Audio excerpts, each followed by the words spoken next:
এটা গণেশের পিছনের দিকের অংশটা আঁকা হচ্ছে। পিছনের দিকের দেখুন অ্যারো দিয়ে দেখিয়ে দেওয়া হয়েছে কোন অংশটা ও আঁকছে।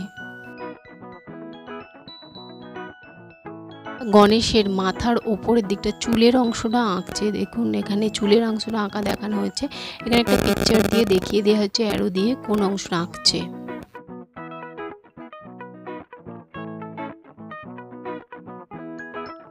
এখানে একটা বড় পিকচার দিয়ে বুঝিয়ে দেওয়া হয়েছে চুলের কোন অংশটা আঁকছে। চুলের ব্ল্যাক কালারের যে চুলটা আছে সেই অংশ আঁকছে। দেখুন এখানে অ্যারো দিয়ে দেখিয়ে দিয়েছে।